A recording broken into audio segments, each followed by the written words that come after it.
Bismillahirrahmanirrahim. Assalamu alaikum, my dear cadets. Today's topic is about reaction of aluminium. So let's start. Reaction with air. When a piece of aluminium sheet is exposed to moist air, यानी कि जिसमें नमी होगी, ठीक है, गीली, it requires a thin continuous coating of aluminium oxide, which prevent further attack on the metal by atmospheric oxygen and water under normal condition. यानी कि अगर आप क्या करते हैं कि एक थिन एल्यूमिनियम फॉयल ले लेते हैं, उसकी शीट आप लेते हैं और लेट्स सपोज ये की है, जो इसकी अपर सरफेस है जो एक्सपोज हो रही है,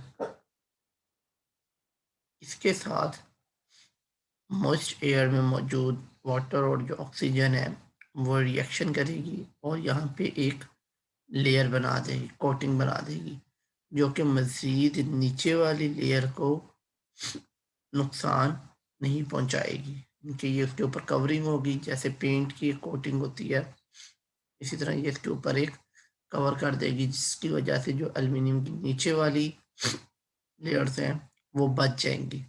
और ये जो कोटिंग है और वो किस चीज़ की होगी? एल्युमिनियम ऑक्साइड की होगी on the metal by atmospheric oxygen and water under normal condition. Because of this, aluminium sheet are said to be corrosion free. अब इसने क्या किया कि अब ये उसको मज़ीद जंग लगने से या जो corrosion फ्री कर देंगे उसको। However, if the aluminium powder is heated at 800 degrees Celsius and above, the metal will react with air to form aluminium oxide. क्या बनाएगा जी? aluminium oxide and aluminium nitride. Condition आपके सामने है। इस कंडीशन में ये प्रोडक्ट आपके पास आएंगी। The reaction is accompanied by the evolution of heat and intense with light. The property of aluminium is made use of in flashlight photography. अगर आपको याद हो, वेलकम माय डियर, कि जो कैमरे मोस्टली इस्तेमाल होते हैं फोटोग्राफी में, जिसमें एक फ्लैश लाइट मोस्टली चलती है, एक लाइट ज़्यादा निकलती है, उसमें से क्या होता है कि वो बड़ी ज़्यादा ब्राइट कर देती है आपकी जगह को जहाँ पे आप तस्वीर खींचना चाहते हैं। तो उस फोटोग्राफी में एक इंटेंस लाइट, वाइट लाइट का निकलना ये इसकी मदद से होता है, जिसमें जो है वो एल्युमिनियम ही इसको बनाती है और इसकी वजह से वो तमाम का एरिया जो है वो बहुत ज़्यादा ब्राइट हो जाता है। Till here if you have any question you can raise your hand, otherwise type no.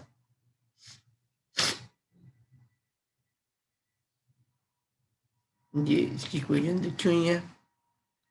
Aluminium plus oxygen aluminium oxide solid है, और यही एल्युमिनियम अगर नाइट्रोजन के साथ कार्य है aluminium nitride. Because of its ability to combine with both oxygen and nitrogen, the metal is often used to remove air bubbles. क्या करती है ये? अंडरलाइन कीजिएगा। एयर बबल्स को ये निकाल सकती है फ्रॉम मोल्टन मेटल्स, जो आपकी मेटलर्जी प्रोसेस में आप इस्तेमाल करते हैं। मोल्टन मेटल में से उसमें जो एयर बबल्स बन जाते हैं, ये उसमें से इसको निकाल देती है। Salt solutions, crude, aluminium, बैटली, so aluminium and aluminium alloys. Alloys क्या कहते हैं जी? एल्युमिनियम के एलॉय ऐसी चीज़ होती है जिससे एक से ज़्यादा मेटल्स मिलके, जिसे हम भर्त कहते हैं, बनाई जाए, उसे हम एलॉय कहते हैं। Are not stable for marine use. तो इसमें हम कहते हैं कि उनके लिए ये मैरीन यूज के लिए, इनके समुंदर के लिए, पानी के लिए यहाँ पे इस्तेमाल किया जाता है उनके लिए ये सूटेबल नहीं है। सेकंड रिएक्शन है एल्युमिनियम का, reaction with non metals. Heated aluminium combined with halogen, chlorine, bromine, iodine, fluorine, sulfur, nitrogen, phosphorus and carbon, जितने भी आपकी ये नॉन मेटल्स हैं, companied by the evolution of heat. अब वहां से क्या निकलेगी? हीट। देखिएगा रिएक्शन एल्युमिनियम और क्लोरीन है तो AlCl3 है। Aluminium on heating with hydrogen form aluminium hydride, Al H hydrogen aluminium hydride. Reaction number 3 है, इसमें ये रिएक्ट कर रही है acid and alkalis. Aluminium is amphoteric. Amphoteric जैसे कि हमने पहले भी बताया था क्या होती है, जो दोनों प्रॉपर्टीज रखती है, ठीक है। यानी कि वो एसिडिक और बेसिक दोनों बिहेवियर शो करेगी और डिपेंड करेगा कि वो इन्वायरमेंट कौन सा है, फिर उसमें उस लिहाज से वो अपनी प्रोडक्ट देती है। It dissolve in both acids and bases with the liberation of hydrogen gas। यानी कि ये दोनों में डिसॉल्व हो जाएगी और वहां पे क्या लिबरेट करेगी? Hydrogen gas. Aluminium react slowly with dilute acid.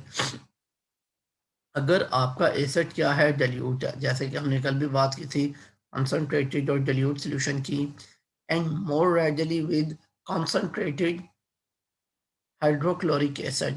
लेकिन यही रिएक्शन की स्पीड बढ़ जाएगी अगर आपका एसिड क्या होगा? कॉन्सेंट्रेटेड होगा टू डिस्प्लेस हाइड्रोजन। ये देखिएगा यहाँ पे इसके साथ रिएक्शन होगी, यहाँ से सिर्फ और सिर्फ क्या निकलेगा? हाइड्रोजन, क्योंकि यहाँ से ये जैसे कि हमने पहले पढ़ा कि लिबरेशन ऑफ हाइड्रोजन गैस होगी, तो यहाँ से भी ये हाइड्रोजन को निकाल देगी इस तरह AlCl, ये आपकी प्रोडक्ट आ जाएगी और हाइड्रोजन जो है वो यहाँ से स्किप कर जाएगी। Till here my dear students, any question? Please raise your hand, otherwise type no.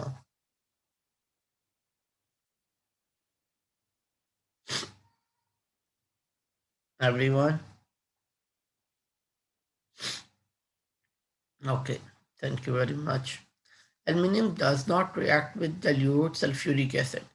अच्छा, ये बड़ी अहम इसकी है कि जो सल्फ्यूरिक एसिड अगर डाइल्यूट होगा तो उसके साथ ये रिएक्शन नहीं करेगी। However, it is oxidized by hot concentrated sulfuric acid, जबकि ऑक्सीडाइज कर देगी अगर आप क्या करें? कंडीशन चेंज करें, यानी कि डाइल्यूट के साथ तो नहीं कर रही, लेकिन आपने टेम्परेचर बढ़ाया और उसकी कॉन्सेंट्रेशन ज़्यादा की, तो सल्फ्यूरिक डाइऑक्साइड गैस तो लिबरेट वहाँ से क्या हो रही है? Sulphur dioxide. ठीक है, अब ये कंडीशन है सल्फ्यूरिक एसिड के साथ। अगर आप इसमें यहाँ पे कंडीशन चेंज करते हैं, aluminium does not react with nitric acid, इसी तरह से एट एनी कंसंट्रेशन, कोई भी कंडीशन ले हैं वहाँ पे ये रिएक्शन नहीं करेगी। इसके साथ? नाइट्रिक एसिड के साथ, HNO3 के साथ, probably because of the formation of protective layer of aluminium oxide. Reason क्या है कि शायद ऐसे हो सकता है कि वो एक प्रोटेक्टिव लेयर बना लेती है किसकी? एल्युमिनियम ऑक्साइड की, जिसकी वजह से वो एल्युमिनियम आगे रिएक्शन नहीं करती। The acid is said to render the aluminium passive. Nitric acid is therefore frequently transported in aluminium containers। यही वजह है कि अगर आपने नाइट्रिक एसिड को ट्रांसपोर्ट करना हो from one place to another, तो उनको एल्युमिनियम के जो कंटेनर हैं बने हुए, उनमें डाल के मूव किया जाता है। Aluminium dissolve in both sodium and potassium hydroxide. अब ये OH बेसिस की अल्कली की बात कर रहा है, to form soluble aluminate with the evolution of hydrogen. तो प्रोडक्ट आपके सामने है और इसमें से निकल के आ रहा है हाइड्रोजन निकल है। ये देखिएगा जी, aluminium plus sodium hydroxide plus water, तो Na AlOH और प्लस हाइड्रोजन यहाँ से निकल रही है। Till here, any question, my dear? Please raise your hand. Otherwise, type no.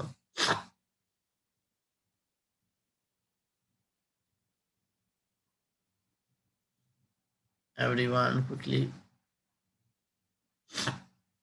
अच्छा जी, यूजेस हैं कुछ एल्युमिनियम के. Let's discuss one by one. Number one, aluminium is very light.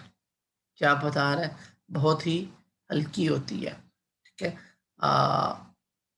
Nearly 3 times less denser than iron, but possess high tensile strength. ये ability है metals की. इसकी tensile strength आती है. इंशाल्लाह आप फिजिक्स में इसको डिस्कस करेंगे डिटेल में. These properties count for its extensive use in the transport industry, in the construction of aircraft, ships and cars. अब आप खुद इस चीज़ का अंदाज़ा लगाएं कि एक हैवी चीज़ को भारी वजन के साथ मूव करना ज़्यादा मुश्किल है या एक हल्की चीज़ को मजबूती के साथ जो जुड़ी हुई है उसको मूव करना आपके लिए ज़्यादा आसान है. ऑब्वियसली जो हल्की होगी और ज़्यादा मजबूत होगी उसको मूव करना बहुत आसान है. अगर आप आज से पहले कोई 20 साल या 25 साल पहले की कार्स को देखें जो कि टोटली आयरन से बनी है, वो बहुत मजबूत होती हैं. उनकी जो बॉडी है वो बहुत मजबूत है. तो आजकल की जो देख लें वो बहुत लाइट वेट है.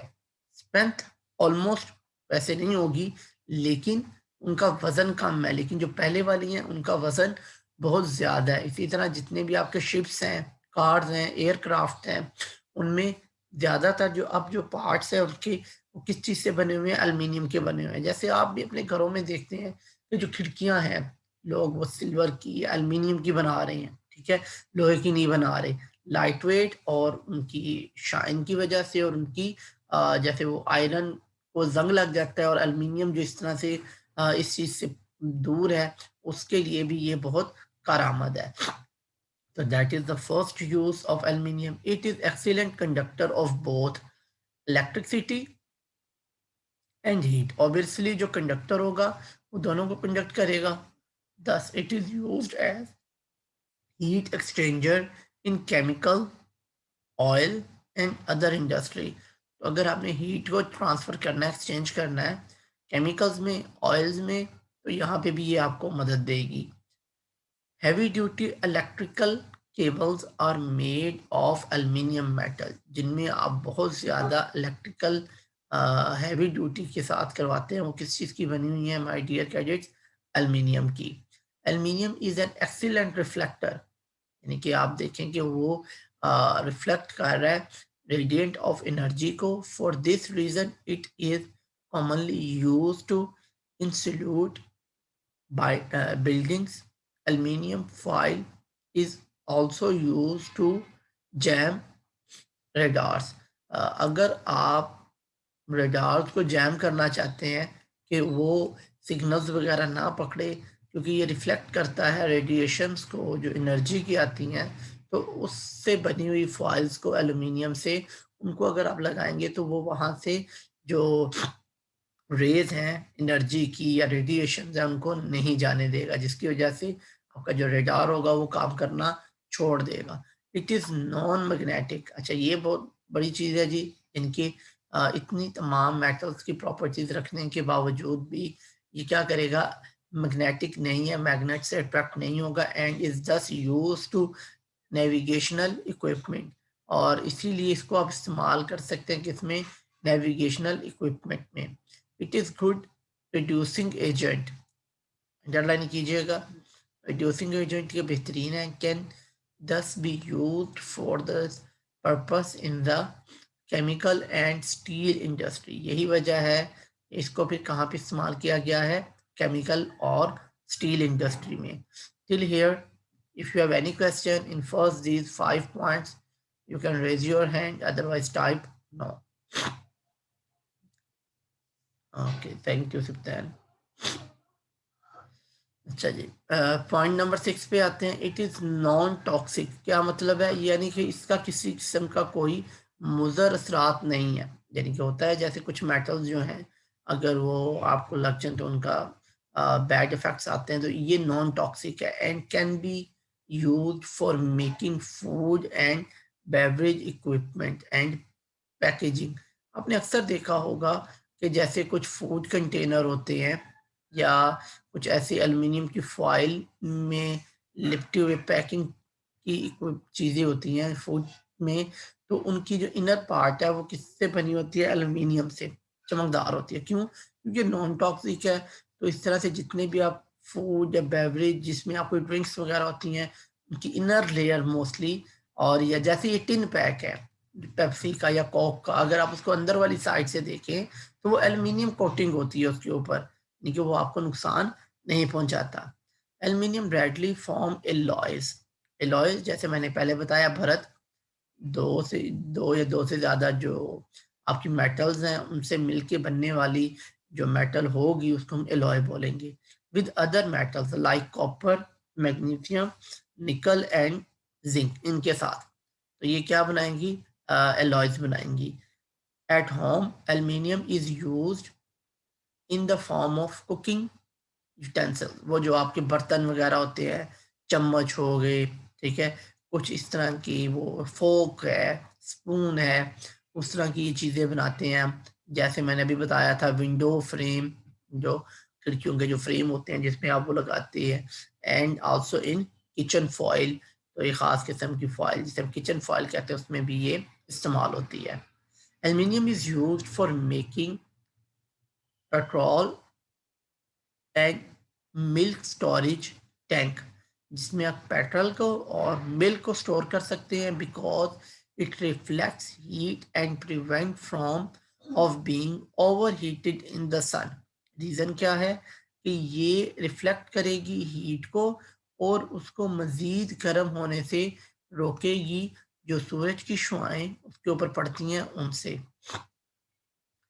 जी, my dear students, still here. If you have any question, please raise your hand. Otherwise, type no. Okay, well done. Thank you.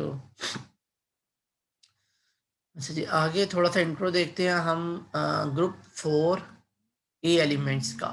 ठीक है, group 4A of the periodic table comprises elements carbon, silicon, germanium, tin and lead. इसमें ये जो हैं आपके elements शामिल हैं, और ये देखें ये इनकी टेबल में इलेक्ट्रॉनिक कॉन्फ़िगरेशन है और इस तरह से फिजिकल प्रॉपर्टीज़ हैं जिनमें melting point, boiling point, atomic radius, ionic radius और डेंसिटी है, इलेक्ट्रॉन नेगेटिविटी है, ये तमाम चीज़ें हैं। सबसे पहले कार्बन है, आउटर मोस्ट शेल में आपके पास यहाँ पे 4 इलेक्ट्रॉन आ रहे हैं, ठीक है।